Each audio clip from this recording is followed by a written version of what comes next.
Right now, after the game, violence in D.C. as protesters for and against President Trump square off. We're getting reports of several injuries as unrest breaks out downtown. ABC 7 bringing you live team coverage straight ahead. Plus, major progress for a COVID-19 vaccine. We are now just hours away from the first shipments going out. How hospitals are preparing right now. Plus, 7 on Stormwatch tracking a possible winter storm for the week ahead. How much snow we could see here in the DMV. Now, ABC 7 News at 11 on your side.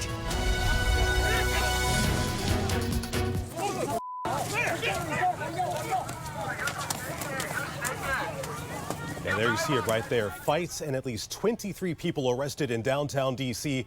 after a day of rallies for President Trump. Police officers out in full force trying to keep President Trump's supporters and opponents apart. We have just learned 9 people were taken to the hospital today, including 2 police officers. This evening, ABC 7 saw members of the Proud Boys group, as well as protesters claiming to support Black Lives Matter. There were several shouting matches and punches thrown, as you saw just there. Now, ABC 7 is the only local news station to have this bird's eye view of Black Lives Matter Plaza. This camera capturing at least one fight and some pushing and shoving.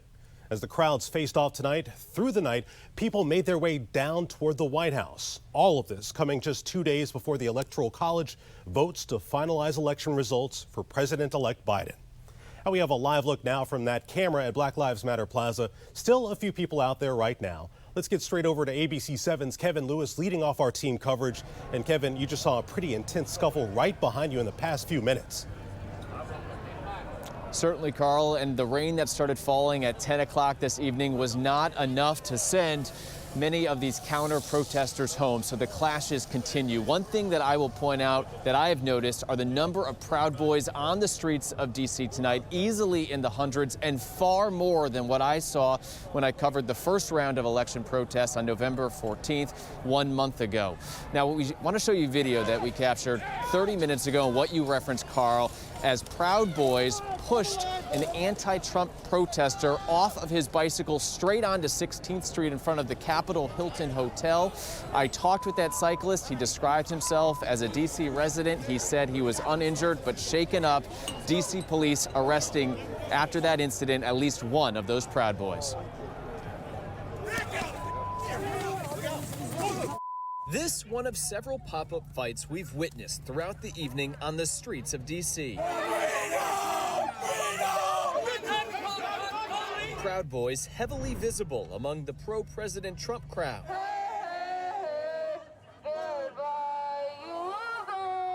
Antifa and Black Lives Matter making up a sizable percentage of the anti-Trump crowd.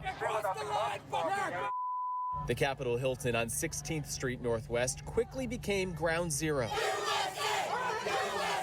There, Trump supporters belted out the national anthem and Christmas carols.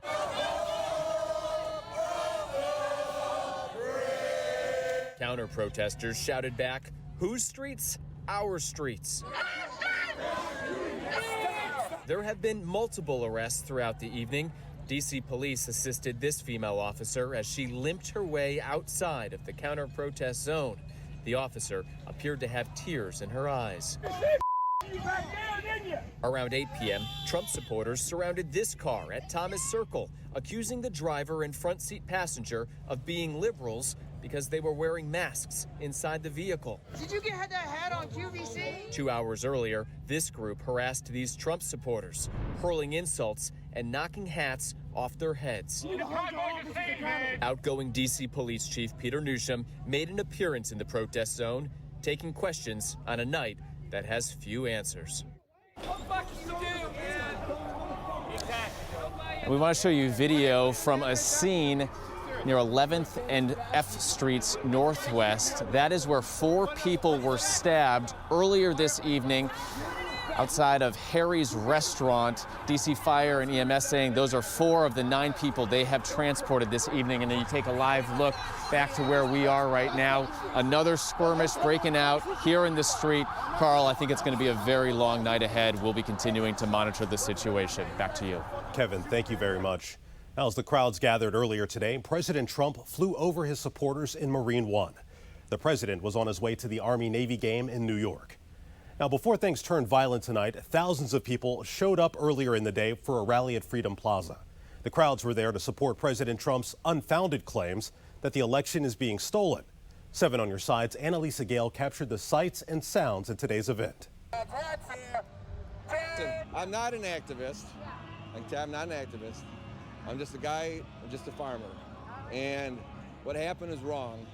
And we're here to show support and get things right. Because the truth is the truth and truth doesn't change. And there's too many questions. Well, I just think the whole thing needs to be just stopped. Just stopped until everything is settled. We drove all the way from Chicago, Illinois to come here to support our president. Despite all the failed lawsuits, you're still feeling confident that that can happen? I feel very confident that that's going to happen.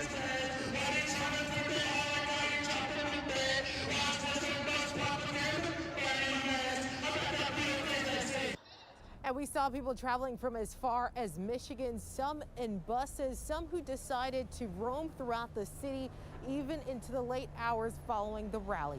In Northwest Washington, Annalisa Gale, ABC 7 News.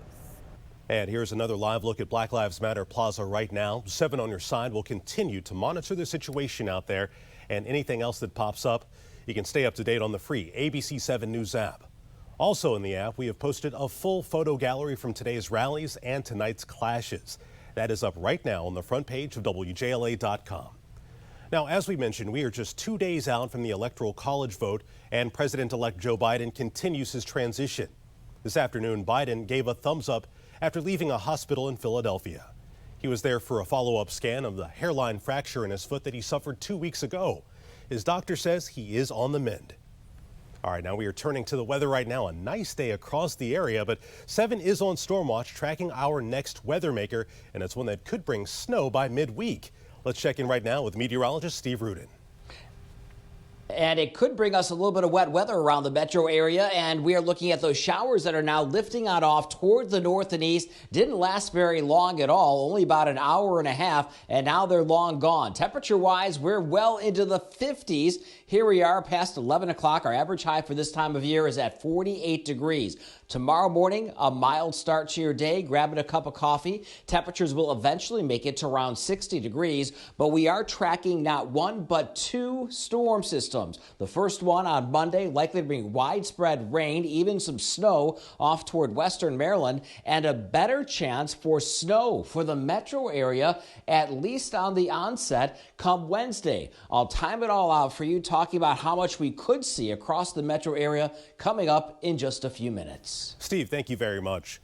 We are now just hours away from the first shipments of the COVID-19 vaccine being shipped out. Pfizer says it expects the first shipments to leave the Michigan facility Sunday morning. Ty Hernandez following the story for us tonight. The FDA issuing an emergency use authorization for Pfizer's COVID vaccine for people 16 and over, saying the vaccine's known and potential benefits clearly outweigh its known and potential risks. This vaccine met the FDA's rigorous standards for quality, safety, and efficacy. Science and data guided the FDA's decision. HHS Secretary Alex Azar and General Gus Perna monitoring distribution efforts from the Operation Warp Speed Vaccine Operations Center.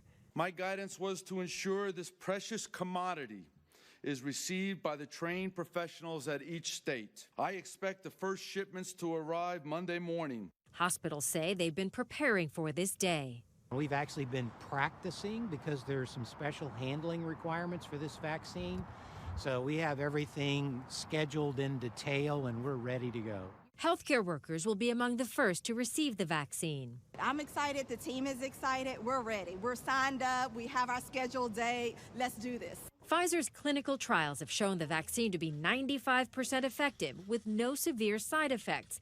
But there is concern after 2 healthcare workers in the UK had serious allergic reactions after taking the vaccine. Both have a history of severe allergies. Dr. Anthony Fauci says this should not deter Americans from getting vaccinated. You stay alert for it, and you keep a situation so that if it happens again, that people are in a facility that can take care of them. A vaccine can't come soon enough as the country continues to see a growing number of cases of the virus. California breaking records in daily cases, total hospitalizations, and deaths. The San Joaquin Valley reporting 0% available ICU capacity. And New York City once again halting indoor service at bars and restaurants on Monday amid a troubling surge in coronavirus infections. Ty Hernandez, ABC News, New York. Well, here in the DMV, healthcare workers will be the first to get the vaccine, followed by residents and staff of long-term care facilities. Governor Hogan says he'll get the vaccine publicly to show others that it's safe. He also said this week that pharmacists will be authorized to administer vaccinations. Now, in the first shipments, Maryland expects 155,000 doses. Virginia will get about 70,000, and D.C. expects nearly 7,000 doses. Well, Fairfax County Public Schools is sending some students back to virtual learning. This as COVID-19 cases continue to surge. About 4,000 students, mostly special education and English language learners, have been doing in-person learning. But starting on Monday, Group 3 students will be learning from home again. That leaves about 1,300 students in the classroom, including students with disabilities and those in career prep classes. Well, coming up on ABC 7 News at 11, a massive implosion tomorrow morning in Northern Virginia. 7 on your side with the road closures you need to know about and how you can watch the Holiday Inn come down. And we want to go back out right now live to ABC 7's Kevin Lewis. Kevin, you are live near Black Lives Matter Plaza where tensions have been high after a day of rallies and clashes between pro-Trump groups and opponents. What are you seeing right now? Well, Carl, I keep calling these pop-up clashes because really as soon as they pop up, they simmer down as soon as the police get here. After we just did our live report with you a short while ago, we saw police on bikes and in cars go lights and sirens here to the intersection of Vermont and L. And here's what we got. When we got here, there were police, but really no protesters clashing. There are now intoxicated protesters that we see, some that were coming at us and threatening us. We do have security out here, thankfully, so we're safe. But nonetheless, we're getting to see some tense moments. The other thing I have noticed throughout the day is Trump protesters actually making disparaging comments towards the police. At one point, calling D.C. police fascists. You know, this is obviously a side of the political aisle that has backed the blue and also supports police. And so to see Proud Boys and Trump supporters now speaking against the police is certainly something that you're not used to seeing. The big question on my mind right now is just how long is everyone going to stay out? It's a Saturday night. It's good weather, particularly when you consider we're now in mid-December and people are angry. I think it's ultimately going to come down to which side goes home first. We'll send it back to you inside. All right, we're going to continue to watch the activity out there. Kevin, thank you very much. Well, just a day after a D.C. driver was shot and killed with a baby in the backseat, police say they've arrested a suspect. Officers tell ABC 7 that Jamal Thornton is now behind bars facing murder charges. The 26-year-old victim crashed his car into a utility pole after being shot, and police say they found the baby in the back when they arrived. That baby is now back with his mother and was not hurt. And part of Rockville Pike in North Bethesda has reopened after a water main break. This was what things looked like yesterday between Strathmore Avenue and Nicholson Lane. Tonight the water is back on and all lanes are back open, but officials say there may still be some delays in that area. And happening tomorrow, the Roslyn Holiday Inn is being imploded. It's all to make way for new apartments and hotel space. The implosion is happening at 8 a.m. and will force several road closures starting at 6:30 a.m., including part of I-66. Go to WJLA.com for a full list of the closures. Officials are encouraging people to avoid that area, but you can watch the implosion live on our website. All right, let's switch gears and go to weather. And Steve, I know you were looking at a wet, possibly snowy forecast on the horizon here.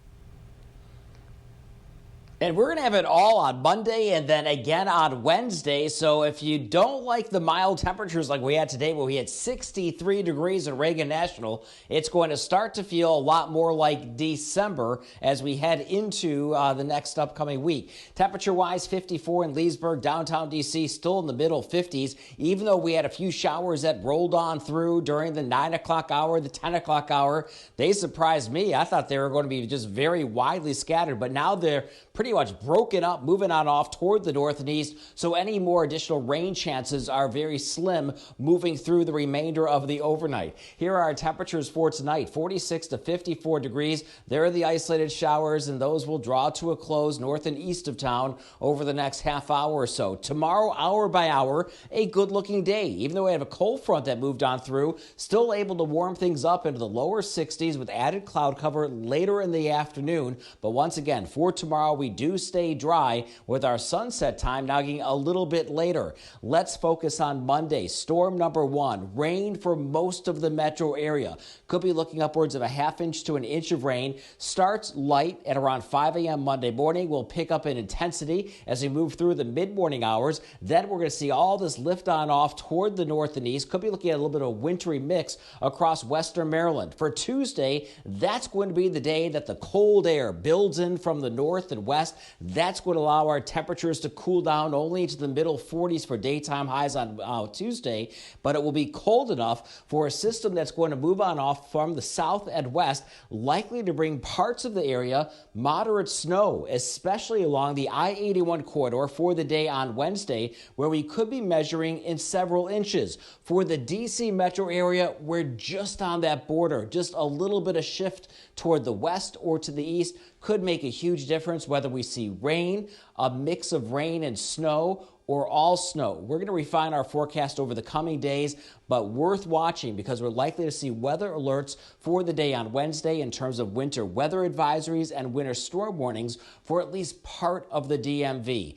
Let's take a look at our next 7 days. A lot going on around here. Tomorrow, a good-looking day. A good day to clean things up around the house. Make sure the gutters are all cleaned up. Rain for the metro area for the day on Monday. Mix of snow north and west of town. Dry and cold on Tuesday. All eyes are focused on Wednesday. Areas of rain and snow, and will likely be the biggest snow we've seen around here in a couple of years. Thursday, 38 degrees. We're trending cool Friday and Saturday. Stay ahead of our next wet weather makers. Make sure you have your Stormwatch 7 weather app ready to go. If you don't have it, head over to the App Store or Google Play. Olivia?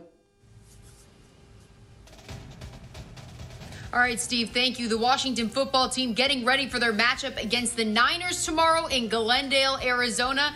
Not playing the Cardinals. We'll go over that. Plus, a full day of college football, our favorite day. We'll have highlights next. Stay with us. Toyota Sports Desk, brought to you by your local Toyota dealers. Army-Navy is such an historic game. It gives me chills every season. I'm sure I'm not the only one. The pre- and the post-game events, watching the cadets and the midshipmen, watching their schools with so much honor and respect and how excited they are. And of course, we get to see at the end of the game who gets to sing their fight song second. And of course, that is always the winner of this game. Now, let's get to some highlights here. It was not the best weather. It was a little bit of a foggy day in West Point. Navy with chances all day long. They just struggled. Down on the goal line on 4th down, and Nelson Smith stuffed short of the touchdown. Army with the huge stand after a Navy fumble. Tahir Tyler runs 4 yards for the touchdown, and Army just had it all day. Shuts out Navy 15-0. Now let's get to some Virginia Tech UVA action. Battle for the Commonwealth. UVA looking to make it 2 in a row against Virginia Tech. Former Athlete of the Week, Hokies Khalil Herbert busting out in a big way. 76 yards out, running everyone to the end zone. Hokies up 20-7. Next Tech drive, Braxton Burmeister getting the start and hits Tavion Robinson, who spins, then turns on after the burner. 60 yards for the score. Hokies take back the Commonwealth Cup winning 33-15 today. What a game. Rivalries. You just can't choose one or the other. All right, let's talk about the NFL. Washington football getting ready for their matchup against the 49ers tomorrow in Glendale, Arizona. Not against the Cardinals. 49ers had to go to Arizona. Washington coming off a great win against the Steelers in a Monday night showdown.